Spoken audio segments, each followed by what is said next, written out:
The morning Ashford Green learned it had become the sort of place people whispered about began with birdsong and the smell of wet grass.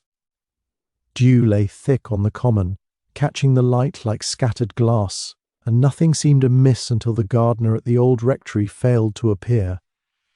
By noon the bell at the church had rung twice without him, and by afternoon a knot of neighbours stood at the iron gate staring at the small summer house at the edge of the green as if it had grown teeth.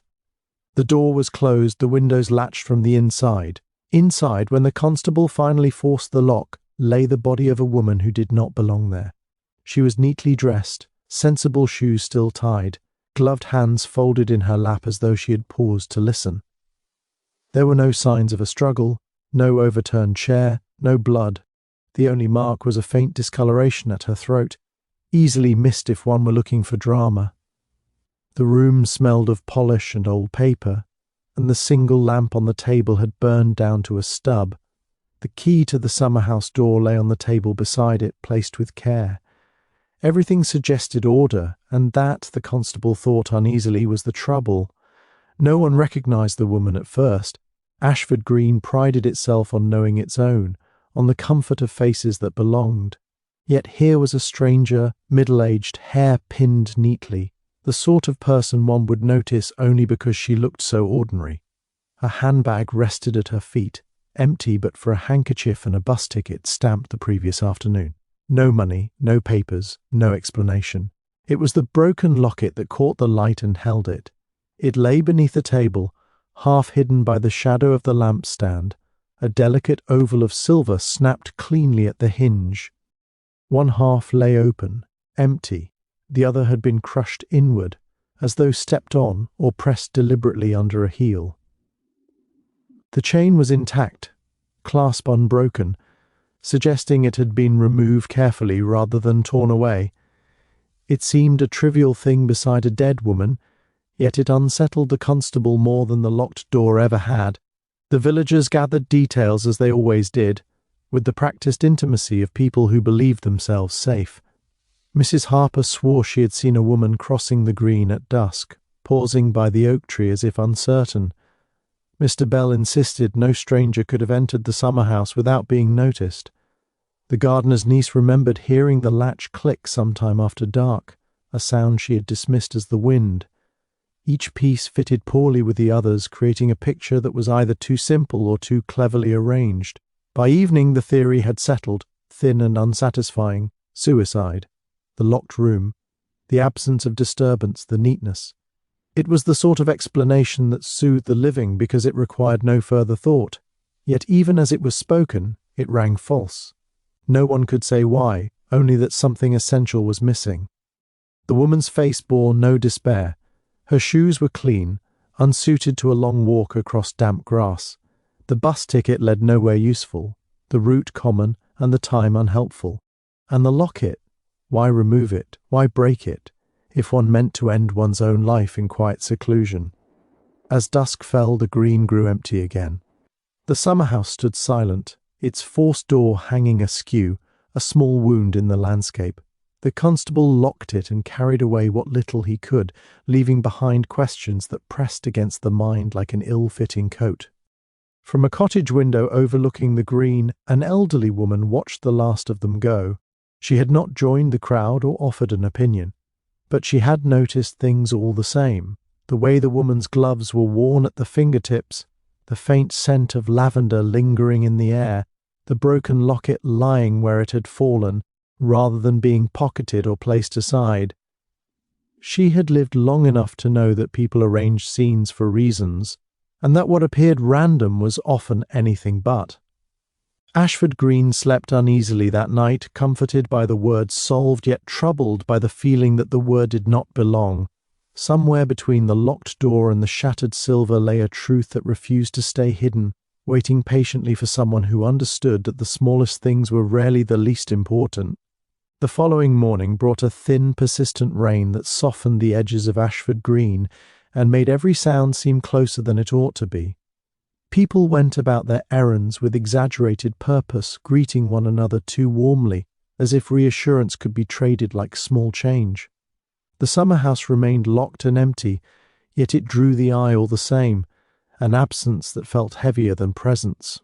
The elderly woman from the cottage crossed the green just after breakfast, her umbrella angled against the drizzle, her steps unhurried.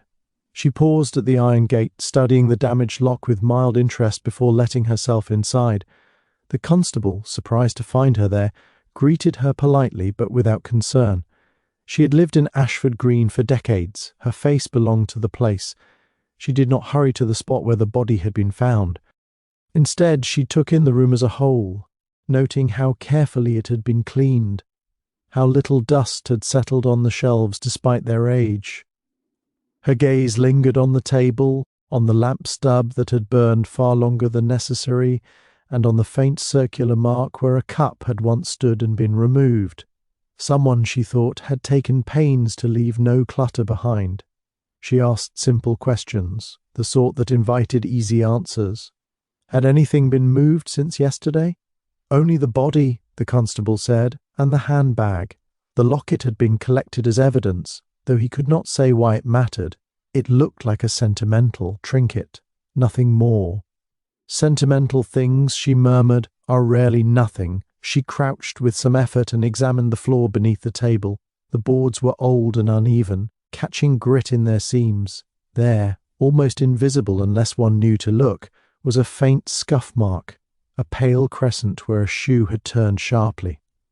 Not the sort of mark one made while sitting quietly, not the sort of mark one noticed if one believed the matter finished. Outside, she spoke with the neighbours as they drifted past, gathering fragments as one might collect loose threads. Mrs. Harper repeated her story, but her voice wavered when asked about the woman's hesitation by the oak tree. She looked as though she were waiting, she admitted, surprised at herself. Mr. Bell grew defensive when asked how closely he had been watching the green that evening, insisting again that nothing escaped his notice. His eyes flicked away at the mention of the summer-house key. The gardener's niece proved more revealing without meaning to. She spoke of the latch clicking, yes, but also of voices, low, indistinct, easily mistaken for the wind. She had thought nothing of it then. Why would she? Ashford Green was not a place for raised voices or late-night quarrels. The elderly woman listened, nodding, asking nothing that sounded like suspicion. Yet she noticed the way the niece's hands twisted her apron when she mentioned the time, how carefully she avoided saying how long the voices lasted. She noticed, too, how often people used the word stranger, as if repetition could keep the idea safely distant. At the constable's desk, she examined the contents of the handbag. The handkerchief was freshly laundered, folded with care, embroidered with a small initial that meant nothing on its own. The bus ticket, however, had been clipped twice, once more than necessary, leaving a faint tear at the edge. A small thing, but it suggested nervous fingers, or perhaps a moment of interruption. "Has anyone claimed her yet?" she asked. No one had. Notices had been sent, inquiries made. Nothing had come back. Then she was expected, the elderly woman said gently, seeing the constable's confusion. Just not by the people who found her. By midday the rain had eased and the green filled again with movement. The elderly woman watched faces as people spoke of the weather, of errands, of anything but the locked room. One man laughed too loudly, another avoided her entirely. In a place so accustomed to itself, any deviation stood out. She returned to her cottage with a mind full of small, unsettled things. A broken locket removed with care, a key placed deliberately on a table, a shoe mark where none should be, and a village too eager to accept an answer that asked nothing of them. Deception, she knew, rarely announced itself. It appeared instead in the spaces between words, in the details people assumed no one would trouble to notice. By evening, the case that had seemed closed felt very much alive. Whatever had happened in the summer-house had not been meant for chance discovery, and the broken locket from Ashford Green was no random ornament. It was a message of sorts, incomplete and misunderstood, waiting for the rest of its story to be told. By the next day, Ashford Green had settled into a strained imitation of normality. the sort that required constant effort to maintain. Curtains twitched, doors opened a little too quickly, then closed again with care. The elderly woman moved among them with the quiet persistence of someone who belonged everywhere and nowhere at once, her presence disarming precisely because it seemed so ordinary. She began with Mrs. Harper, whose cottage overlooked the green and whose memory of events had already shifted once under gentle questioning. Tea was poured, biscuits offered, and the conversation drifted, as conversations did, before returning to that evening. Mrs. Harper spoke readily, almost with relief, repeating her account of the woman pausing by the oak tree. This time, however, she added a detail she had omitted before. The stranger had turned, just once, as if responding to someone calling her name. When asked why she had not mentioned this earlier, Mrs. Harper flushed. She had not been sure it mattered. Besides, she had not heard anyone speak. People do not always raise their voices to be heard, the elderly woman said mildly, and Mrs. Harper nodded, unsettled by the idea. Mr. Bell proved less forthcoming. He insisted on standing in his doorway, one hand braced against the frame as though prepared to shut it at any moment. His version of the evening was precise to the point of rigidity. His walk, his supper, his return home. Nothing out of the ordinary. When asked about the summer-house key, he bristled, claiming ignorance. The key belonged to the parish, he said. Anyone might have had access. Yet when pressed on whether he had checked the door that night, he hesitated before answering no. The pause was brief, but it hung in the air longer than his words. The gardener's niece welcomed the elderly woman inside and talked too much, filling silences before they could form. She repeated her account of the latch and the voices, insisting now that they had lasted only a moment. When asked why she had not investigated, she laughed nervously. One did not pry into other people's business, not in Ashford Green. Her eyes flicked toward the window that faced the summer house, and she added quickly that she had been tired. Anyone might imagine things when tired. Later, at the small shop near the green, the elderly woman listened as the proprietor recalled serving a woman who matched the description, buying nothing, asking only for directions.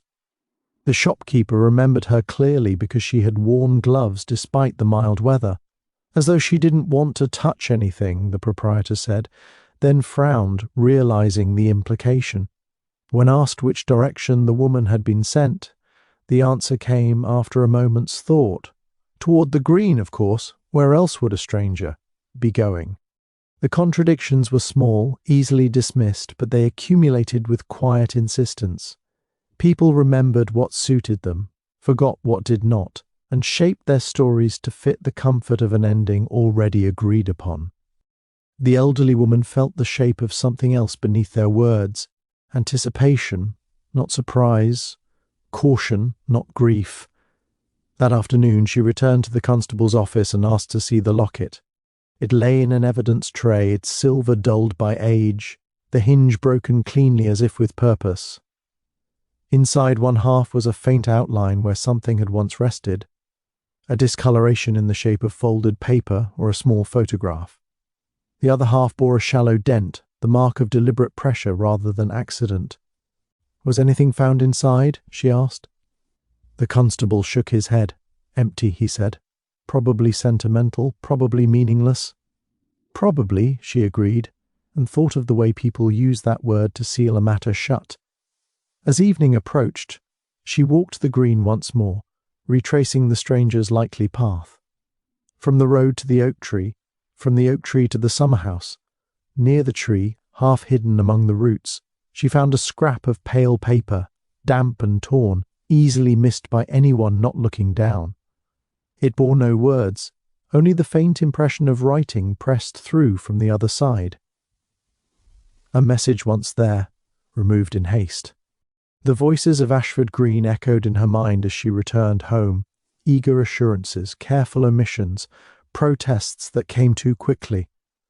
Somewhere among them lay the reason a woman had come to the green and the reason she had not left.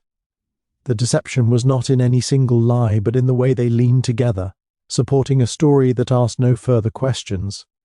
That night, as lamps were lit and doors secured, the elderly woman sat by her window and considered the fragments she had gathered. The truth, she knew, would not announce itself all at once. It would emerge instead from pressure, from the gentle insistence of returning again and again to what did not quite fit, until the voices of deception could no longer agree on what they had pretended was simple. The pieces the elderly woman carried with her the next morning were not physical ones, but impressions, each tugging at another until they formed a complicated knot. Ashford Green did not lack for motives. It suffered from an excess of them. What it lacked was a simple explanation that could hold them all. She began by setting the stranger at the centre and drawing the village around her, considering how each life brushed against the place where the woman had ended. The shopkeeper had sent her toward the green without hesitation, as though the destination had been assumed in advance. The gardener's niece had heard voices and done nothing, her loyalty to the village outweighing her curiosity. Mrs. Harper had seen the woman turn, responding to something unspoken. Mr. Bell had known too much about keys that were not supposed to matter. Money, at first glance, offered little. The handbag was empty, the woman plainly dressed, yet the absence itself suggested purpose. Someone had taken what she carried, not in a hurry, but with the assurance of entitlement. The locket, broken yet carefully removed, hinted at something personal enough to wound. If it had contained proof, or a reminder, its destruction would make sense only to someone who recognized it. Revenge, too, lingered at the edges. Ashford Green appeared peaceful, but peace was often the surface of long-settled grudges. The elderly woman thought of the way Mr. Bell's mouth tightened when the stranger was mentioned, as if a name hovered just beyond reach. He had lived here all his life, his position in the parish unquestioned. A past connection, quietly buried, could explain his certainty that the village should not be disturbed. Jealousy presented itself in subtler ways. Mrs. Harper's watchfulness, her eagerness to be helpful, carried an undercurrent of satisfaction at being central to the story. The gardener's niece, younger and restless, spoke of the stranger with a mixture of fear and fascination. Either might have known more than they admitted, drawn into something that promised importance or escape before turning dangerous. Fear, however, bound them all. Fear of scandal, of exposure, of the past arriving uninvited. It explained the careful unanimity with which the word stranger was used, and the haste to accept suicide. If the woman belonged to none of them, then none of them needed to answer for her presence. The elderly woman began to test alibis, not by challenging them directly, but by placing them side by side. Mr. Bell's evening walk overlapped neatly with the time the gardener's niece claimed to hear voices. Mrs. Harper's sighting of the woman by the oak tree placed her there just before dusk, yet the shopkeeper's memory suggested she had been directed there later. The discrepancies were small, but they created a narrow window during which the stranger must have entered the summer-house accompanied, or at least expected. She revisited the scrap of paper found by the oak tree, holding it to the light. The pressed impression suggested a list or an address, something practical rather than sentimental. It fit with the bus ticket, with the careful timing.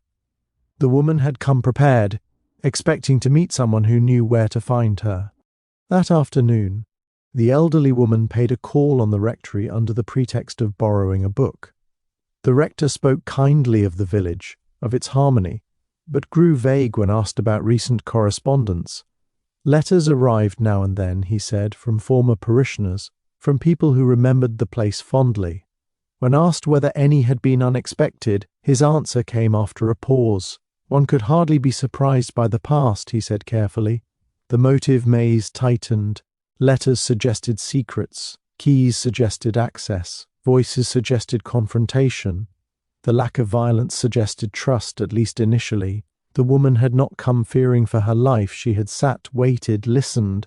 Whatever ended her life had been swift and quiet, delivered by someone close enough to touch her throat without resistance. By evening, the elderly woman had mapped a web in her mind, each strand connecting two people, each connection weighted with possibility.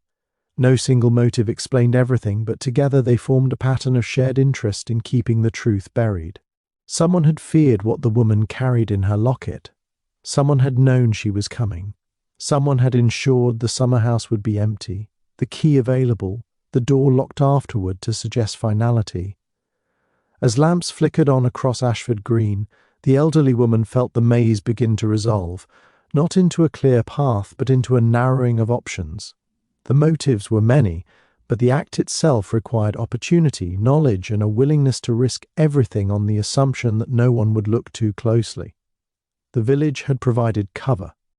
All that remained was to determine who had stepped forward when the stranger finally arrived, and why the broken locket had been deemed too dangerous to leave intact. The breakthrough arrived with the quiet satisfaction of something long expected. It came not from clever deduction, but from chance, the sort of chance the authorities trusted more than intuition. A letter surfaced at the rectory, misfiled among old parish papers and discovered during a routine search, meant more to reassure the village than to uncover truth. It was addressed in a careful hand, the envelope creased as though carried for some time before being delivered. Inside was a brief note, unsigned, asking for a meeting at the summer house on Ashford Green, naming the evening and nothing more. The handwriting matched the faint impressions on the scrap of paper found by the oak tree. The timing aligned with the bus ticket.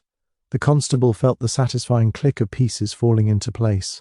Someone had lured the woman there, someone with access to parish records, to keys, to the quiet corners of the green. Attention turned swiftly and decisively toward one man. He protested, of course, but not convincingly enough to withstand the relief that spread through the village at having a single focus for its unease. His connection to the parish, his knowledge of the key, his hesitation when questioned before, all were reinterpreted as signs that had been obvious from the start.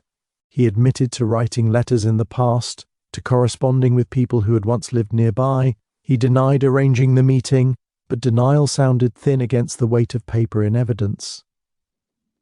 By evening the word solved was spoken again, this time with confidence. The explanation was neat: a private dispute, a meeting gone wrong, a moment of panic followed by a hasty attempt to make the death appear self-inflicted. The locked door, the placed key, the broken locket, all could be made to fit. The village breathed easier, already beginning to recast the story as a singular tragedy rather than a shared failing. The elderly woman listened as the constable laid out the conclusion, nodding at the appropriate moments. It was, she admitted, a very tidy solution. Too tidy. It explained the letter, but not why the locket had been broken rather than taken whole. It accounted for access, but not for the absence of struggle. Most troubling of all, it assumed fear where she sensed confidence. The woman in the summer house had not been afraid of the person she met. She had trusted them enough to sit and wait.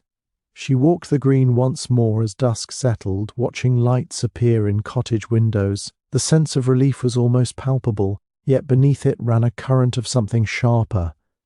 Eyes followed her more openly now, measuring whether she would accept the ending offered. She thought of the gardener's niece, whose alibi depended on sleep she had never convincingly described.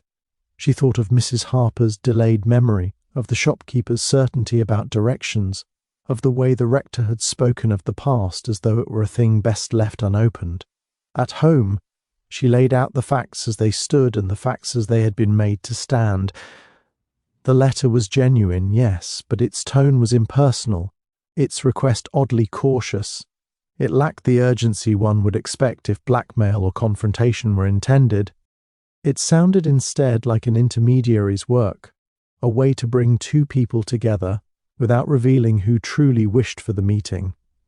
That night she slept poorly, waking with the uneasy conviction that the story had reached its loudest point too soon. The false victory had emboldened someone, not silenced them. The village believed the danger past, which meant that whoever still stood in shadow had gained exactly what they wanted: time. The next morning the gardener's niece failed to open the gate to the green at her usual hour.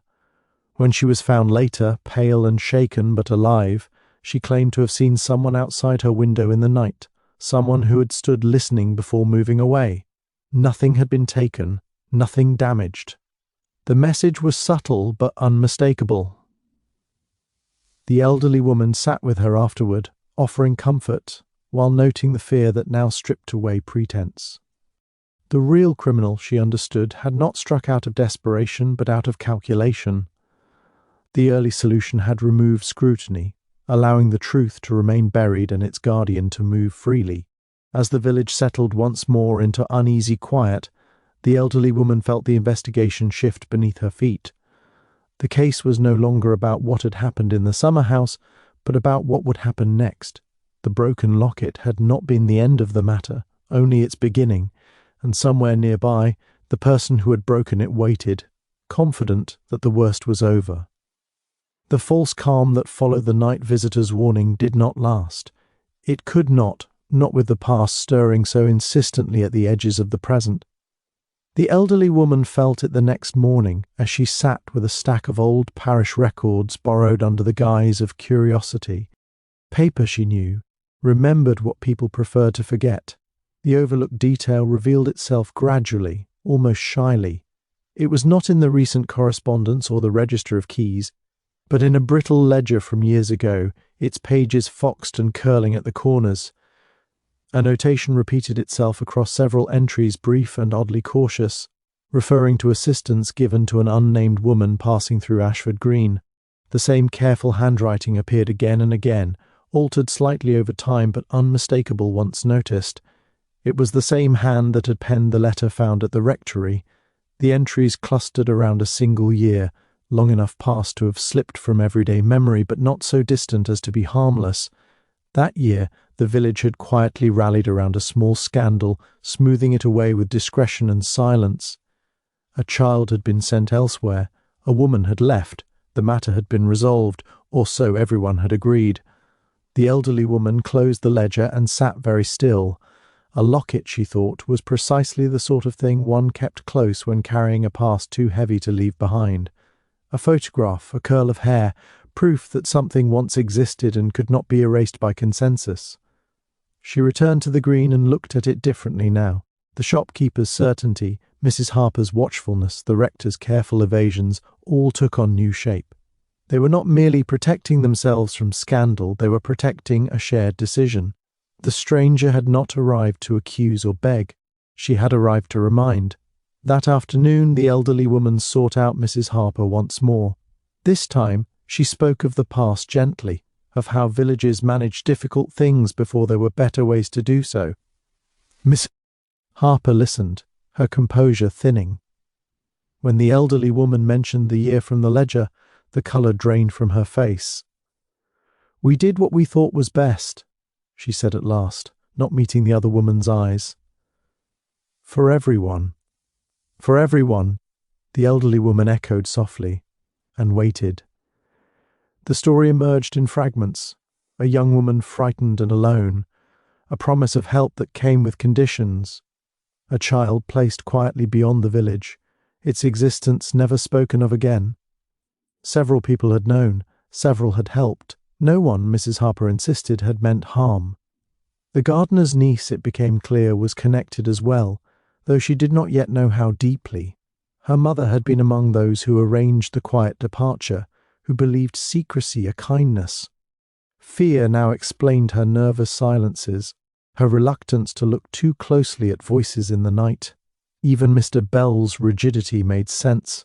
He had not feared the stranger herself so much as the unravelling she represented. The locket was not merely sentimental, it was dangerous. If it had been opened, if its contents had been seen, the carefully maintained fiction of Ashford Green would have collapsed. The elderly woman turned these connections over in her mind as evening approached. The crime was no longer an isolated act, but the final turn of a wheel set in motion long ago. The woman in the summer house had come to confront the past in the only way she knew, quietly, privately, trusting that those who had once decided her fate would listen now. Someone had listened. Someone had decided that silence must be preserved at any cost. The letter found at the rectory took on new meaning. It had not been an invitation from a single hand, but the product of a shared anxiety, drafted to control the meeting rather than invite it. The intermediary tone, the caution, it was designed to keep the true instigator hidden, to draw the woman in without revealing how many lives her presence threatened. As darkness settled over the green, the elderly woman understood at last why the death had been so carefully staged. It was not panic that guided the killer's hand, but resolve. The past had been managed once before. It could be managed again. The broken locket lay at the center of it all, a small circle of silver carrying the weight of years. Its destruction was not an afterthought, but a necessity, an attempt to sever the last physical link to a truth too dangerous to acknowledge. Yet even broken, it had done its work. It had drawn attention, raised questions, refused to stay hidden. The shadows of Ashford Green's past had lengthened into the present, and the elderly woman knew the time was close when those shadows would have to be faced directly. The crime had roots deep enough to entangle more than one life, and before it was over, the village would have to confront not only who had killed the stranger, but why so many had helped make it possible. The elderly woman did not confront the village with what she had learned. Confrontation invited denial, and denial, she knew, was Ashford Green's most carefully practiced art. Instead, she chose a quieter path, one that relied not on accusation but on exposure of character. She asked the constable for the broken locket. The request surprised him. The case, as far as official channels were concerned, was finished. Still, her manner was mild, her reasons apparently harmless. She wished, she said, to see whether it might be repaired. Sentimental objects deserved that courtesy even after death. The constable, eager to be agreeable now that matters seemed resolved, handed it over with little thought. That afternoon she went about the green openly, the locket visible in her gloved hand, its broken hinge catching the light. She did not hide it, she let it be seen. Reactions came quickly, though not always consciously. Mrs. Harper's eyes fixed on the locket and slid away at once, her conversation faltering before resuming with forced brightness. The shopkeeper stiffened, knocking over a stack of coins while pretending not to notice why his hands had begun to shake.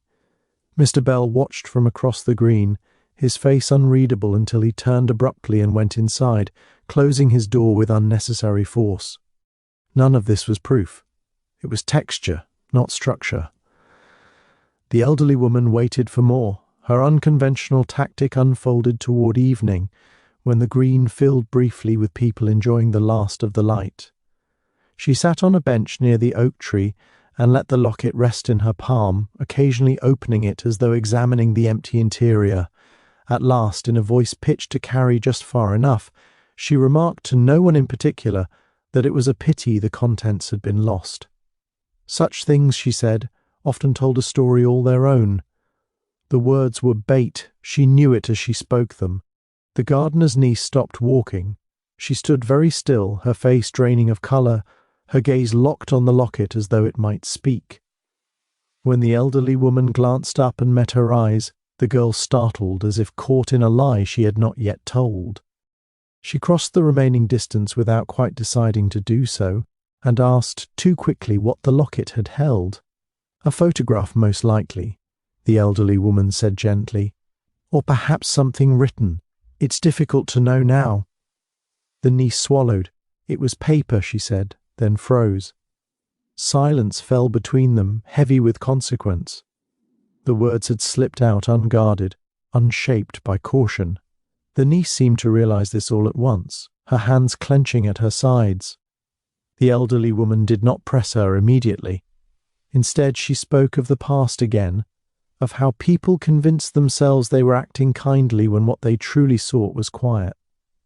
She spoke of children sent away, of promises made and never revisited.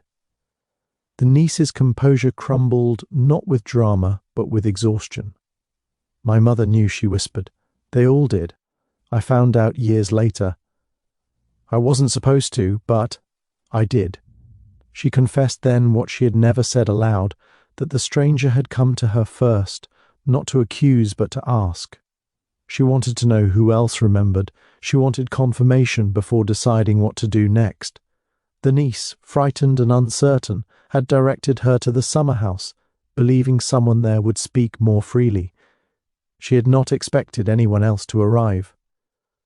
But someone did, the elderly woman said softly. The niece nodded, tears slipping free. She had heard the voices rise, then fall. She had recognized one of them, and known in that moment that silence would be safer than truth.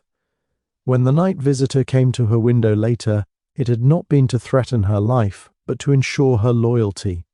The crack in deception widened into a clear fracture.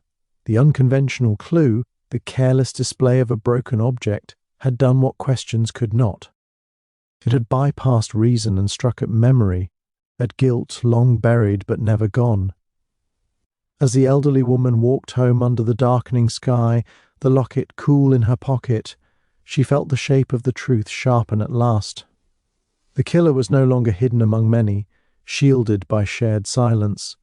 They were singular now, defined by fear of exposure rather than collective shame.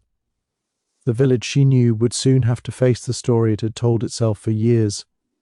The test of character had been simple, almost trivial, yet it had revealed what careful investigation alone could not. Someone had broken the locket not in anger, but in terror of what it proved, and terror, when cornered, was capable of far more than quiet arrangements made in the dark. The morning after the gardener's niece spoke, the air over Ashford Green felt brittle, as though a single careless word might shatter it. The elderly woman woke early, her thoughts already arranged around what must be done next. The truth had begun to show its outline at last, and that made it dangerous. Someone else knew it too. She reached instinctively for the locket. It was gone.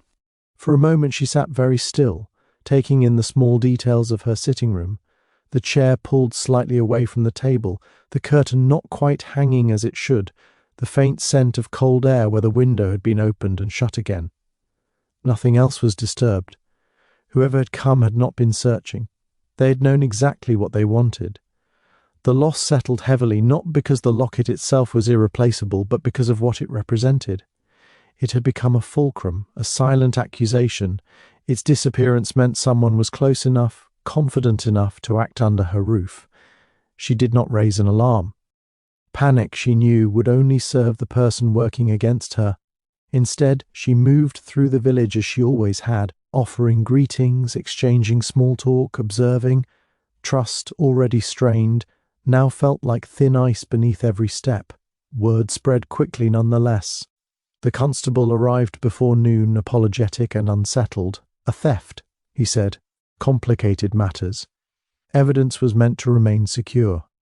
The elderly woman agreed, though privately she thought the locket had never truly been safe once its importance was understood. What exactly was taken? He asked, already knowing the answer. The past, she replied gently, or what remains of it. The gardener's niece reacted with visible fear when told. She clutched at the edge of the table as though to steady herself, her eyes darting toward the window. Someone, she realized, had been listening more closely than she had believed. The reassurance offered to her the night before had been provisional, dependent on silence that could no longer be guaranteed. By afternoon, another loss was discovered. The scrap of pale paper found by the oak tree, kept carefully in an envelope at the constable's office, had been damaged. Moisture had blurred what little impression remained, rendering it useless. No one could say when it had happened. No one could say who had last handled it. The pattern was unmistakable. Someone was erasing the trail, not with clumsy haste, but with precision. Each action removed not a solution, but a question. The meeting, the past, the proof, all were being smoothed away just as they had been years ago. The elderly woman felt the circle tighten. The thief had known where the locket was kept. The vandal had known which scrap mattered. This was not the work of an outsider, nor even of someone acting on impulse. It was someone accustomed to moving quietly through other people's affairs, someone practiced in the art of making things disappear. Trust frayed visibly. Conversations halted when the elderly woman approached. Doors closed more quickly now. Even kindness felt conditional. She sensed eyes on her back as she crossed the green, measuring whether she was still dangerous without the object she had used so effectively. Yet the vanishing evidence did not have the effect the culprit intended. Instead of closing the case, it sharpened its focus. Only one kind of person destroyed evidence, someone who understood its value. Only one kind of person risked exposure by entering her home, someone who believed themselves untouchable, protected by habit and reputation. That evening, as the light faded, the elderly woman sat by her window and considered what could no longer be taken from her. Memory could not be stolen so easily, neither could character once revealed. The gardener's niece's unguarded words, Mrs. Harper's confession, the ledger's quiet testimony, all lived securely where no intruder could reach. The truth, she reflected, was no longer contained in objects. It had moved into people, into fear and guilt and the sudden awareness that silence was failing. The attempt to bury it had only confirmed its weight. When darkness settled fully over Ashford Green, a sense of watchfulness replaced comfort. Someone was still moving in the shadows, acting not from strength but from desperation. The game had changed. The evidence was vanishing, but the stakes had risen sharply, and the elderly woman knew the next move would not be so subtle. Those who had once relied on quiet arrangements were being forced into the open, and the closer the truth came to daylight, the more dangerous they would become. The day began with the same deceptive calm that had marked Ashford Green for too long. Fog clung low to the green, curling around the iron gate and the base of the oak tree. The village moved quietly, uncertainly, as though aware that the fragile order of yesterday had been disturbed. The elderly woman walked the familiar path toward the summer house, thinking of the vanished locket and the damp, blurred scrap of paper, when a shout shattered the morning. It came from the rector's house, piercing the mist like a warning. She hurried, her mind alert to every detail, and arrived to find a crowd forming around the doorway. Inside, the rector himself was pale, his hands trembling. On his desk lay the body of a young man, his nephew, who had arrived from London only the day before to oversee family affairs. He had been stabbed quickly, cleanly, a single wound that left little trace beyond the fatal one. The papers on the desk had been rifled through, but oddly, nothing had been taken. The constable arrived moments later, breathless. This was no continuation of the previous case. This was something deliberate, designed to provoke fear. The young man's presence had been innocent. He had no reason to be involved, yet he had been chosen, targeted, for reasons that remained unclear.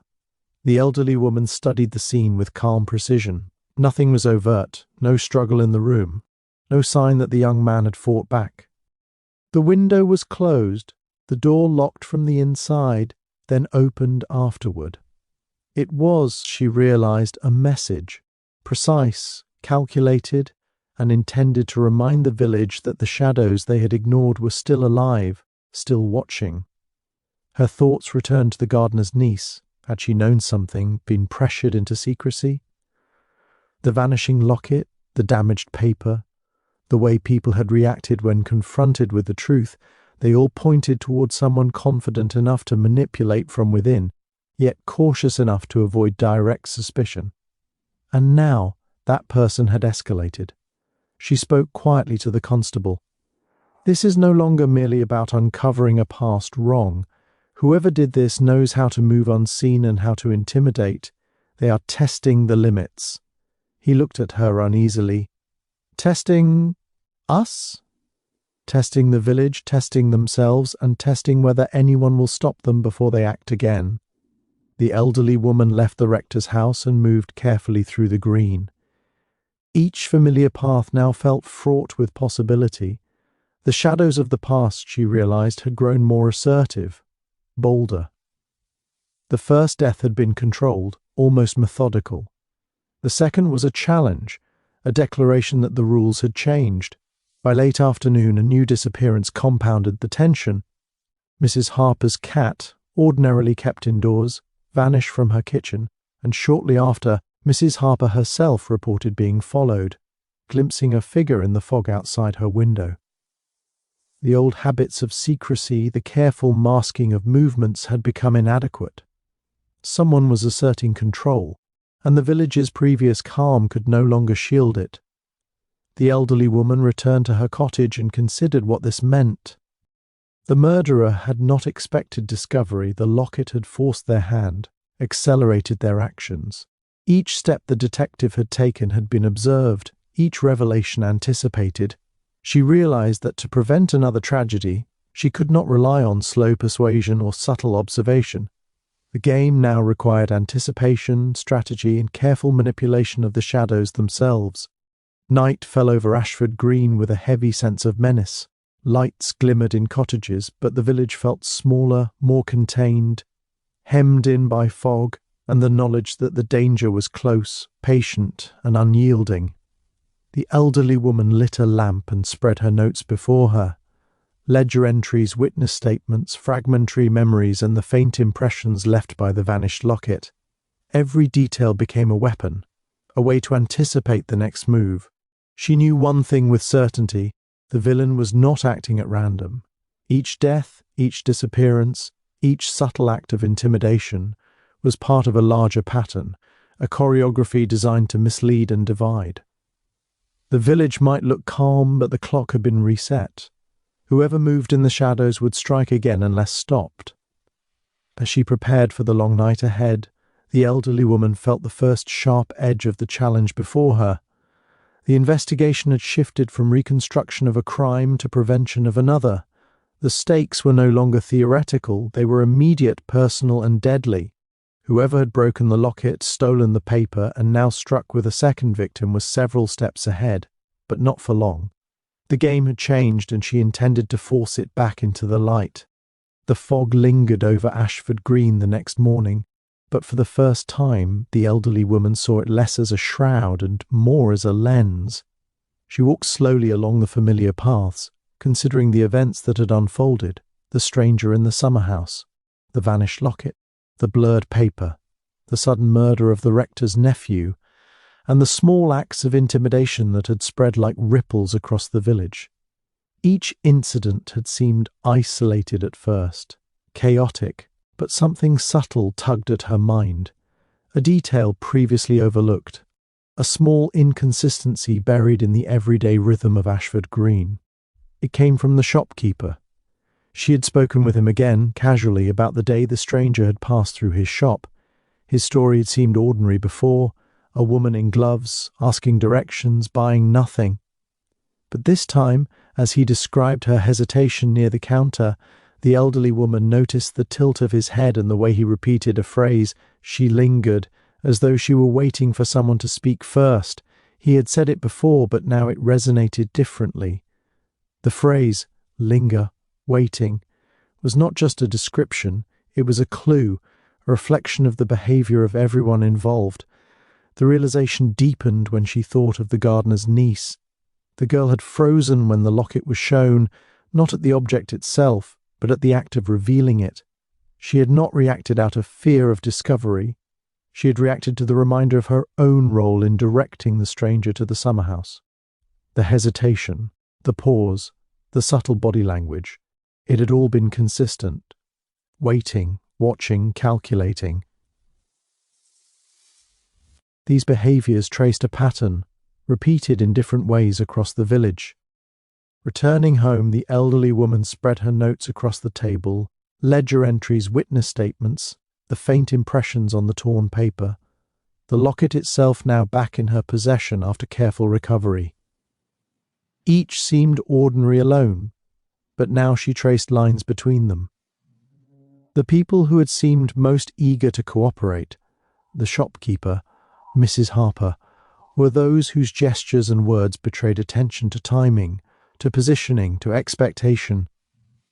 The vanishing locket, the destroyed scrap, the subtle threats, they were all directed at her, yes, but also orchestrated around the same predictable habits of those involved. And then she noticed it, the key.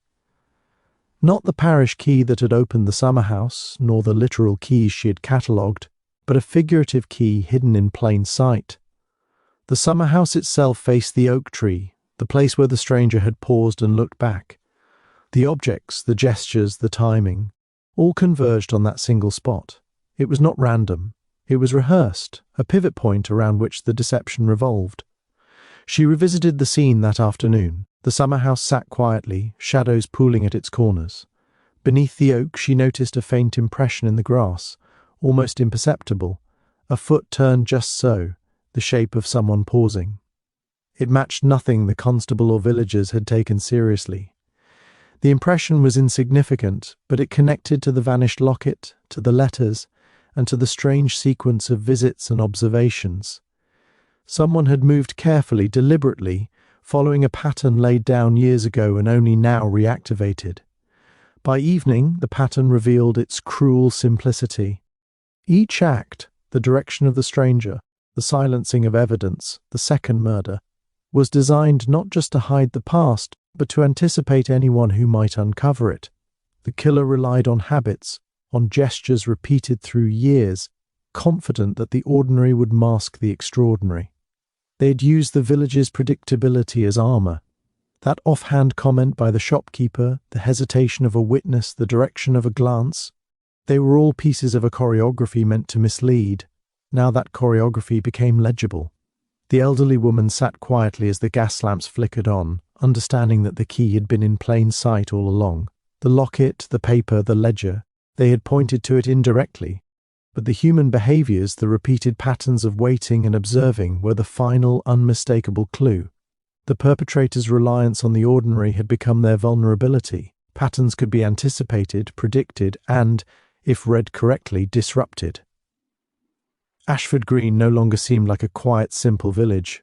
It was a web of intentions, gestures, and half-spoken truths, all converging toward one inevitable outcome. The trick would be to act before the pattern repeated itself in another tragedy. The ordinary, she realized, had been extraordinary all along. It held the answer to who had orchestrated the chain of events and, more importantly, how to stop them. The key had always been there, waiting for someone willing to see it. The evening settled over Ashford Green like a thick, suffocating blanket, yet the elderly woman moved through it with a clarity born of observation, not haste. She returned to the summer house, not to confront anyone, but to let the air itself speak. The locket rested once more in her palm, its broken hinge a silent reminder of what had been stolen, what had been destroyed, and what had been overlooked. The pattern was now clear, the choreography visible, but the question remained why. Why had someone gone to such lengths, murder, intimidation, and vanished evidence, to keep the past hidden? It was the gardener's niece who unintentionally revealed the answer. She had been watching from the edge of the green, lingering near the oak tree as though drawn there by habit rather than design. The elderly woman approached, offering the faintest hint of reassurance before speaking. "Tell me everything you know," she said softly. The girl hesitated, then poured out the story in fragments, stories of a woman wronged long ago, a family secret carefully managed, promises made and broken, and a figure who had lived quietly in Ashford Green for decades, their influence subtle but absolute. The stranger, she explained, had discovered that the arrangements made years ago were more than simple village discretion. They masked a pattern of obsession, a fixation that had consumed someone quietly, invisibly, for years. The elderly woman pieced the fragments together as the niece spoke. It was not wealth, nor property, nor the parish's reputation alone that had driven the crimes. It was control. The villain had been obsessed with ensuring the past remained untouched, preserving a reality that existed only in their mind. Every act, the letters, the summer house meeting, the vanishing locket, the murder of the rector's nephew, was designed to prevent a disruption of that carefully curated world. The broken locket was not sentimental, it was symbolic, a way to obliterate the evidence that could challenge the narrative the villain had constructed over decades. What did they fear most? The elderly woman asked gently, guiding the niece to the heart of the revelation. The truth, the girl whispered. Not for them, but for anyone who might uncover it. They believed that if anyone remembered the past, it would all fall apart. And they couldn't let that happen. The pieces snapped together in the elderly woman's mind. It was a psychology of control and compulsion, sharpened by years of secrecy. The villain had grown skilled at manipulating the ordinary, using everyday habits and small gestures to conceal extraordinary measures. Each step taken against the stranger had been calculated to preserve the illusion of the village's innocence, while erasing the threat posed by recollection. Murder, theft, intimidation, These were not impulses, but instruments of the same obsessive desire to control memory itself. She thought of Mr. Bell, so rigid, so protective of keys and routine, and Mrs. Harper, whose careful watchfulness had once seemed benign, even neighbourly. Their behaviours were not random. They had been shaped by years of subtle influence, by someone who understood human tendencies and who had leveraged them without ever revealing the underlying obsession. Even the gardener's niece, fearful as she was, had been swept along by a current too strong to resist. The revelation cast the earlier events in a new light. The summer house, once a scene of apparent isolation, had been a stage, the letters, a script, the locket, a prop, and the vanished evidence, a rehearsal of fear.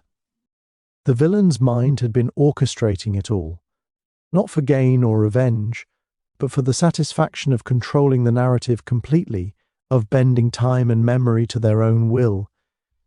Each life touched had been a move in a game only they understood, and the consequences, death, terror, and confusion, were acceptable collateral in service of that singular obsession. By the time darkness settled fully over the green, the elderly woman had a clear understanding of what drove the criminal. The motive was psychological, deep-rooted, and relentless. The villain was not motivated by conventional greed or malice. They were consumed by the need to preserve a past that existed only in their imagination, and anyone threatening that illusion became, in their eyes, expendable. The village, she knew, would never understand the true depths of obsession that had gripped Ashford Green, but she did, and with that knowledge came the strategy to anticipate the next move, to predict the obsession, and to prevent further tragedies before the shadows of the past claimed another victim. The crime, horrifying as it had been, had revealed not just what was taken, but the extraordinary lengths to which a mind twisted by control would go to ensure its version of reality remained unchallenged. The fog hung low over Ashford Green that evening, curling around the cottages and muffling sound in a way that made the village seem smaller, more contained, almost theatrical. The elderly woman moved slowly, deliberately, carrying with her the collected knowledge of weeks, patterns, misdirections, vanished evidence, and the obsessive psychology that now drove the killer. She did not hurry, there was no need. The trap she intended to set required patience, not speed, and a mind attuned to the rhythms of those who believed themselves invisible. She returned to the summer house, the epicenter of the chain of events. The door was locked as always, but the key, now safely in her pocket, would not be used. The trap was not physical, it was psychological. She had arranged the villagers and witnesses in subtle positions around the green, not overtly surveilling, but within line of sight, ready to observe. And most importantly, she had allowed the absence of the locket, the vanished evidence, to do part of her work. The villain would not expect the elderly woman to have reconstructed the chain of reasoning without it. Hours passed as the sky darkened, the fog thickening, and the wind whispered through the oak tree. Then a figure emerged, cautious, deliberate, moving along the path from the rectory toward the summer house. The posture, the measured steps, the habitual pauses, they were unmistakable. The elderly woman did not move, she did not call out, she waited. The figure stopped beneath the oak, glancing around nervously. It should have been safe by now, a low voice muttered, almost to itself. Then it continued, advancing toward the summer house, inspecting the ground, searching for signs she had planted, or perhaps testing to see if the pattern she had discerned would hold. The elderly woman remained motionless, heart steady, mind alert. Every action, every hesitation was confirmation of the obsession she had uncovered, the compulsion to control, to anticipate, to erase. "You think you can hide it forever," she said softly, stepping forward just enough for her voice to reach the figure. There was no threat in it, only quiet certainty. The figure froze, and she saw the reaction immediately, a subtle flicker of panic in the eyes, a tightening of the jaw, the slight tremor in hands that had until now been so controlled. I don't know what you mean," the voice stammered. "You know perfectly well," she replied. "All of it. The letters, the locket, the ledger, the summer house, the steps and gestures you believed no one noticed. I've seen the pattern. I've understood the psychology that drove it, and I know why you did what you did.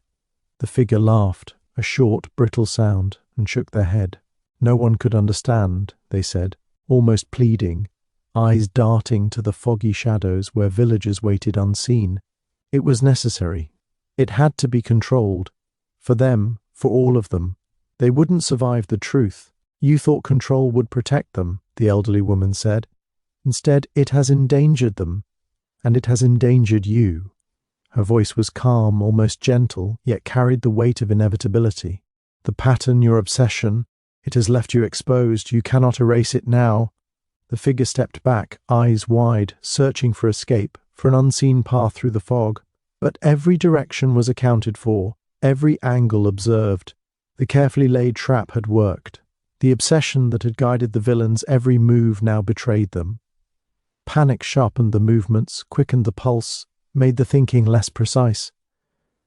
"I can fix it," the figure whispered, almost to themselves, fumbling at the coat pocket where they had kept a final piece of evidence. Perhaps another letter, another object, a remaining fragment of the locket. They paused, realizing that moving now would only incriminate them further. "Not by yourself," the elderly woman said, taking a step closer. Her calm composure did more than words could. "I've already understood everything. Every detail is accounted for. There is no room left for escape, and no one left who will be misled by fear or omission." The figure collapsed into a chair beneath the oak tree, shaking with a mixture of relief, defiance, and recognition that their control had finally ended. The confession came in fits, reluctant at first, then steadily, as the elderly woman guided them without pressure, allowing the truth to surface fully. Motives, methods, the intricate web of past secrets, the obsessive psychology, all came to light. By the time the constable moved forward to take custody, the villain's resistance had crumbled entirely. Ashford Green had been held in a silent, invisible grip for decades, but at last the grip was loosened. The elderly woman remained composed, calm, aware that the work was not in forcing confession alone, but in ensuring that the pattern that had dictated the village's fear could no longer repeat. The fog shifted, the shadows of the oak tree stretching differently now, and for the first time in weeks, Ashford Green seemed to breathe.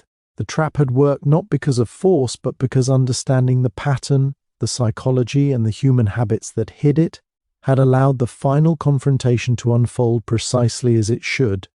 The villain, once several steps ahead, was finally contained, and the village's long-hidden truths were finally poised to emerge into the light.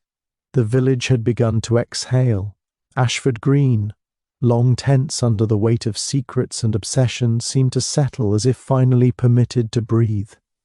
The elderly woman had walked the green with the constable, retracing steps, reviewing the confession, and confirming the recovery of the locket's fragments, each carefully catalogued for evidence.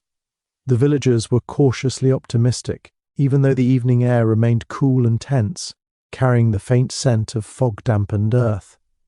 Yet as she returned home, the detective's instincts, a finely honed sense of the irregular, the overlooked, and the inconsistent, pricked at her attention. Something did not align. The confession had been thorough, precise, almost rehearsed in its completeness. But the more she considered the sequence of events, the timing of each action, the disappearances and the movements she had observed, the more a subtle unease grew. One detail, almost imperceptible, refused to fit. It was the gardener's niece's recollection, the fragmentary story of how she had directed the stranger to the summer house. She had spoken truthfully, but the way she described the route, the pauses, and the manner in which she had encountered the villain earlier suggested coordination that no one had previously noticed. It implied someone else had orchestrated the chain of events, subtly influencing others without revealing themselves. The figure beneath the oak tree had confessed. Yes, but could they have acted entirely alone? The realization came like a sudden chill. The obsession, the manipulation, the obsession with control. It was comprehensive, yes, but incomplete. Someone had guided the villain, directed the movements, perhaps even planted certain expectations, and that someone had remained invisible, just as the elderly woman had predicted that the shadows would not relinquish all their secrets. She retraced the timeline in her mind, the letters, the locket, the ledger entries, the vanishing evidence, the second murder. One name she had discounted too quickly, deeming them peripheral, the rector himself. Always mild, always careful, always the voice of reason in the village. But the rector had the access, the knowledge of habits, and most importantly, the ability to influence the villagers without suspicion. His presence had been constant, quietly steering outcomes from behind the scenes. Could he have been the one truly orchestrating events, using the confessed villain as a pawn in a game no one else realized they were playing? She returned to the rectory that night under the guise of formal courtesy, her eyes keen for the slightest sign. The rector greeted her warmly, but she noticed the subtle tension in his hands as he adjusted a ledger, the way his gaze lingered on the shadowed corners of the room, as though monitoring more than the walls themselves. "Still reviewing the records?" he asked pleasantly. "Patterns," she replied simply, her voice calm. "Sometimes the most crucial information isn't in the obvious details, but in the connections between them." He smiled faintly, but it did not reach his eyes. The gesture was a signal, small and deliberate, and it told her more than words ever could.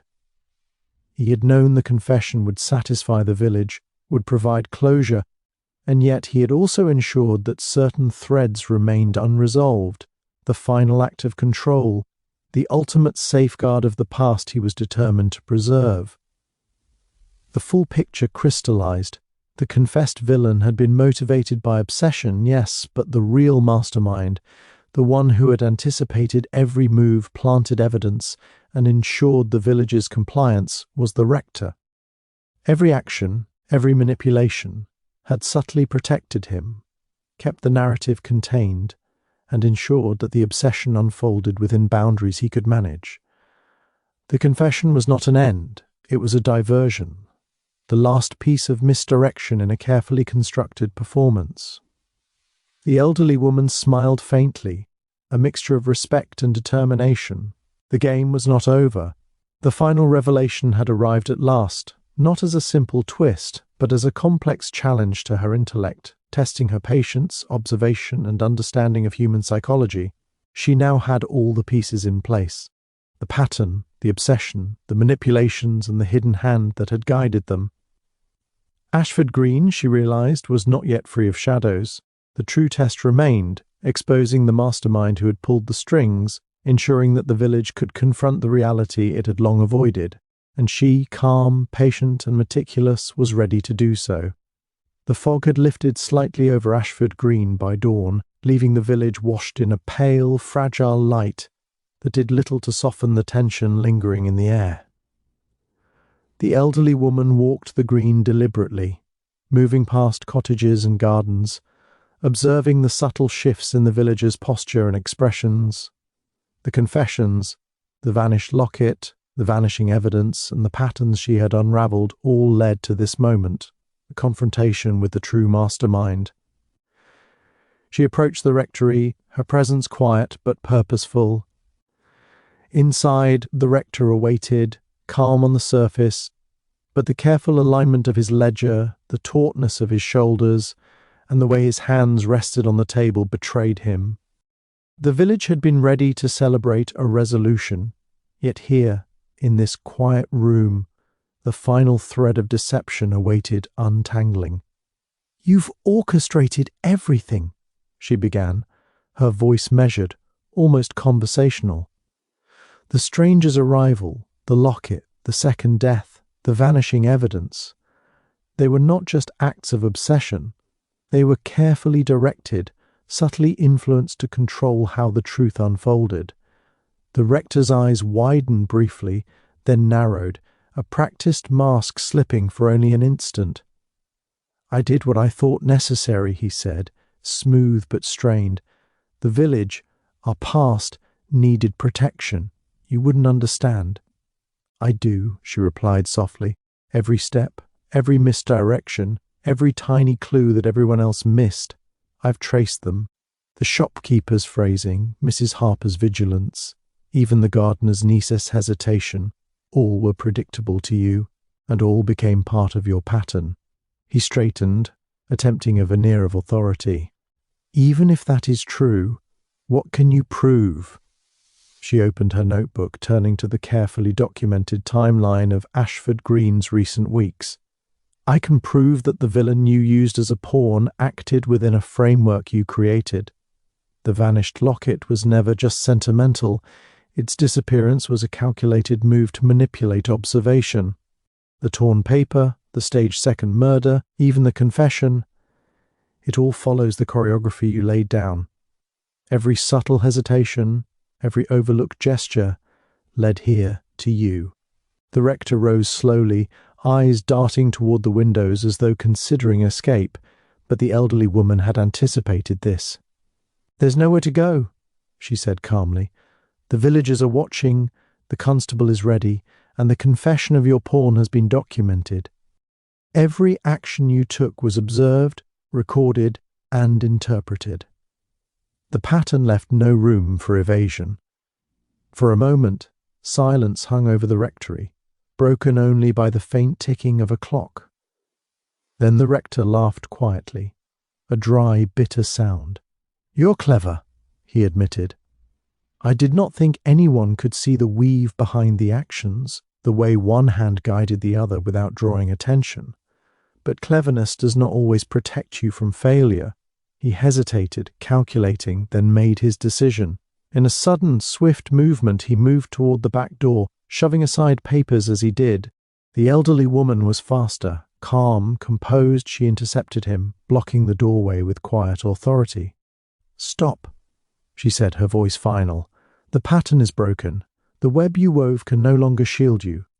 There is nowhere left to hide in Ashford Green." For a long moment he considered her, weighing the risk, then finally sank into a chair, the fight draining from him. Then, "The truth is out," he murmured, "the first real concession of defeat. Everything, every manipulation. It was for preservation, but yes, I see now. I see that it cannot be hidden." The constable moved forward, taking the rector into custody, while the elderly woman observed silently. The village had been saved from further immediate danger, yet she felt the familiar prickle of unease. Patterns, obsessions, and secrets may have been exposed, but the delicate balance of human nature, fear, pride, and the capacity for concealment remained. Justice had been served formally, yet the echoes of the past lingered. Later, as she walked the green alone, she reflected on the sequence of overlooked details that had allowed her to see the truth. Broken locket, once dismissed as a sentimental trinket, had guided her attention. The subtle hesitations and phrasing of witnesses revealed hidden motives, and the pattern of behavior that the rector assumed would remain invisible had been laid bare. Every small clue, invisible to others, had converged into a complete picture. Ashford Green was free, for now, from immediate danger, but the detective knew that human nature left room for shadows to return. She smiled faintly to herself.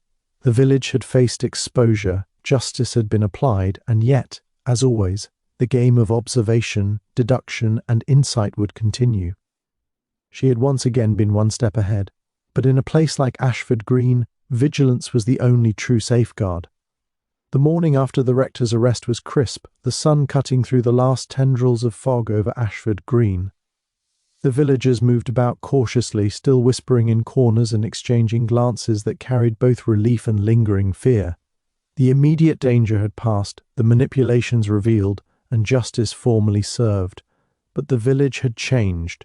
Every quiet street and familiar corner now seemed tinged with the knowledge that appearances could deceive, that shadows could hide more than the eye might see. The elderly woman walked slowly along the green, hands folded over her coat, observing the subtle rhythms of the day. Mrs. Harper was tending her garden with an unusual focus, glancing up at the oak tree more often than necessary. The gardener's niece lingered at the gate, as though waiting for some signal that would never come. Even the shopkeeper moved with a tentative precision, aware that the past weeks had left traces deeper than bruised confidence. She passed the summer house, now quiet, the faintest imprint of footprints still pressed into the soft earth beneath the oak. The locket lay safely back in her possession, and the ledger had been returned to the rectory under secure supervision. Every tangible piece of evidence was accounted for, and yet her eyes caught something that others might overlook, a faint scratch along the window frame, subtle, almost accidental, but out of place. It was insignificant to anyone else, a mere imperfection, but to her it whispered possibilities, a message perhaps left inadvertently, a signal perhaps overlooked. The pattern had been broken, but a single fragment suggested that not every thread had been unravelled. Someone, somewhere, had known more than they had said or intended to act again. The village might believe the story concluded, but she knew that human nature had a stubborn persistence and secrets did not easily vanish. She smiled faintly, a mixture of amusement and caution. Ashford Green had survived its ordeal, yet the same small details that had revealed so much to her before could also hide new mysteries. A minor gesture, a casual remark, a glint of light on a forgotten object, any one of them could contain the beginning of another case. The satisfaction of closure was tempered by the certainty that the world and human behaviour would always provide new puzzles to solve. The elderly woman paused at the edge of the green, looking down the winding lane where the fog had first gathered weeks ago. She recalled the broken locket, the obscure scrap of paper, and the quiet obsessions that had manipulated lives. Each clue, no matter how small, had guided her, sharpened her attention, and revealed the truths that others could not perceive. And yet, the faint scratch along the summer-house window reminded her that even with victory, some enigmas lingered, patiently waiting for discovery. As she continued walking, the constable passed, tipping his hat. "All seems settled now, miss," he said cautiously. "For the moment," she replied, her eyes lingering on the oak tree where shadows still pooled. "But one never knows what the next moment might reveal." The villagers went about their day, resuming routines with the careful wariness that only a close brush with danger could instill. The elderly woman, walking alone, felt the familiar thrill of observation, deduction, and reflection. The mystery of Ashford Green had been solved, yes, but she knew, as she always did, that another thread would appear, another secret would stir, and another pattern would demand her attention. She reached the gate at the edge of the village, pausing one last time to survey the quiet lanes, the familiar cottages, and the ever-watchful trees. The green was peaceful, yet alive with possibilities. She tucked the locket into her pocket and adjusted her coat, feeling the weight of experience and anticipation. The case was concluded, yet the lingering question, an imperceptible hint, a minor inconsistency, a cryptic message, remained. And with that, she turned and walked away, the quiet authority of her presence carrying a promise that Ashford Green's shadows, however patient, would not go unobserved. The village exhaled, the immediate danger dissipated, but for those who knew the subtle language of detail, of human behaviour and of secrets, the truth was clear. Mysteries never truly ended. They only waited for the next observer, the next deduction, the next revelation, and the elderly woman, always alert, would be ready.